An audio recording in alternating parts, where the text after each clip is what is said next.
Let's talk about something that most of us use every single day, household cleaners. Did you know that the average American is exposed to over 100 chemicals daily? That is a lot, and a huge chunk of that comes from things like laundry detergents, sprays, and disinfectants.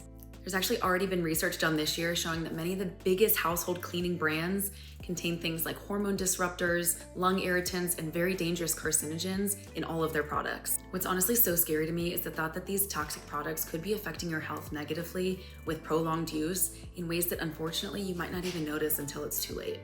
And that's exactly why I've switched all my cleaning products to Truly Free. No harsh chemicals, no synthetic fragrances, just plant-based, refillable formulas that actually get the job done.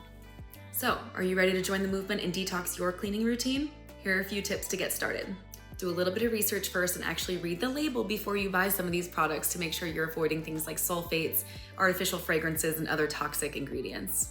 Choose eco-friendly options by looking for brands that are free from harsh chemicals and come in either refillable or biodegradable packaging. Ditch the toxic detergents. Laundry is actually one of the biggest sources of chemical exposure because our skin absorbs 60% of what we put on it, and that includes what we wash our clothing with. So by switching your detergent to a non-toxic one like this one from Truly Free, you can be sure that you're reducing your exposure to all those harsh chemicals. Switching to Truly Free has made such a difference in my life. I feel better, my home is safer, and I love knowing that I'm reducing my family's exposure to unnecessary chemicals. So when you're ready to make the switch, go to Truly Free Home's website for all of their non-toxic cleaning products, plus more information and resources. And don't forget to like and subscribe for more tips on non-toxic living.